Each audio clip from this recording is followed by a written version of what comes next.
Hey guys, I'm Brad Dorethy with Crescita Partners, and I'm here today with Greg Pirtle. Hey everyone. You know, Greg and I have been walking in this Crescita journey together for the last several months, and we're working on some 10-day masterclasses. In fact, you have one coming up real soon, but I'm really excited about the particular subject you're going to be teaching on. Greg has a master's degree in conflict resolution, and we all deal with conflict. It's either here or it's coming. And so Greg is going to work with us and teach us practical ways of handling conflict and resolving conflict. And I'm super excited about his background, his education, and especially his ministry experience over the last 20 years working as a pastor and leader in full-time ministry and working with organizations and coaching. Greg, tell us today a little bit about conflict, because all of us deal with it. And some of us are timid, right? Many of us, in fact, have a difficult time engaging. But conflict can be an opportunity for growth. Give us some perspective today to help us so that we can move in our relationships forward and resolve issues when they come up. Yeah, well, first of all, one of the things you just said there, you hit the nail on the head. Conflict's inevitable. And I feel like a lot of times we try to run from it or hide from it or think if we just put it off that it's going to go away. Sometimes that happens, but very rarely. Most of the time when we put it off, it just builds and builds. Statistics say that the majority of people are conflict avoiders. So that means there are a lot of people right now sitting out there who are in a conflict or thinking they're hiding from conflict when they're really not.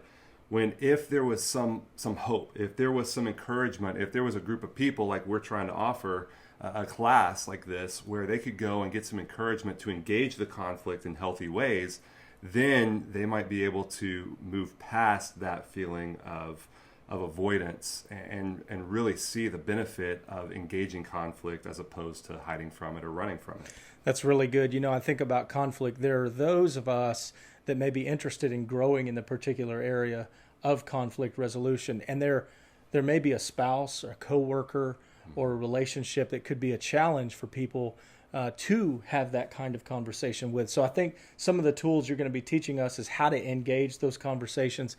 One of the things that I really love that you said recently, just in conversation with me, was the I statements. Yeah. Talk a little bit about that. Yeah, I statements are a great communication strategy. When you think about conflict situations, a lot of times we start with you. You did this, you do this, you always do this. And when you think about it, when someone says that to you, how do you respond? Usually you don't feel too good about that, right? So one of the things that I've learned, and I think it's a very natural and easy, simple thing to learn. I won't say easy, it's a simple thing to learn.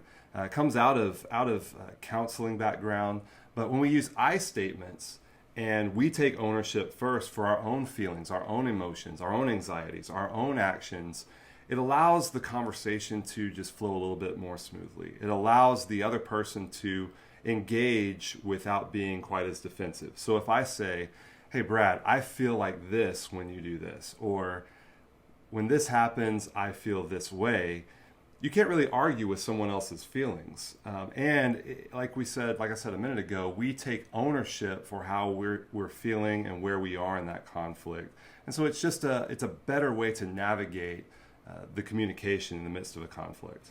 That's really, really good. You know, that ownership part, I think, is something that continues to drive it home for me, because I know that in conflict, it's really important that I examine myself, that I take ownership, that I'm looking for how to own my part in what I'm bringing to that specific relationship or that specific challenge.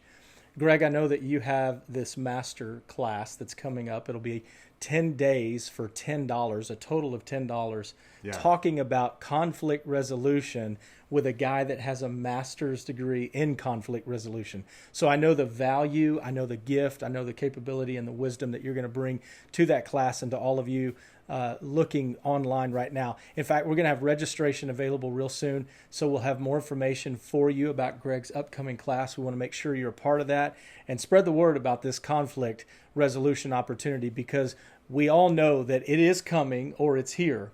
Before we go, Greg, give us just a little more of a sample. I know we talked about the I statements. Give us one or two more specific points that are coming up in the class so that people can go, oh, I can latch onto that. I need help in that area. What are a couple of things that you can leave with us today? Where we're going to start is just looking at our perspective of conflict. Just the way we look at conflict itself can have an impact on the way we navigate it. It can have an impact on the outcomes in conflict. So we're going to look at our perspective and how we actually view conflict. Conflict, it is. It's not negative or positive. It just is. So how we learn to view conflict itself can have a huge impact on how we handle it and the outcome. And another thing we're going to look at, we're going to talk a little bit about some behaviors that we might not even realize we're engaging in that actually derail us in conflict. So we'll talk about that, and we'll also talk about how to have difficult conversations, because sometimes we don't feel like we're in conflict, but there's a difficult conversation we need to have with someone. And so that can create conflict. And so knowing how to engage that conversation can just give us some confidence and allow us to grow through conversation, through relationship as we navigate these difficult things. That's really good, because avoidance is not going to produce the kind of value that right. Going there can, right? Well, guys, we're so grateful for Greg's leadership and his capabilities and support in this particular area. And there are many other areas I know you'll be engaging and working with us at Crescita. But thank you so much for listening in. We'll have more information available. Be sure to register for Greg's class. And we look forward to connecting with you and hearing the stories and the testimonies of how this opportunity changed your life. Thank you so much, and we'll see you soon.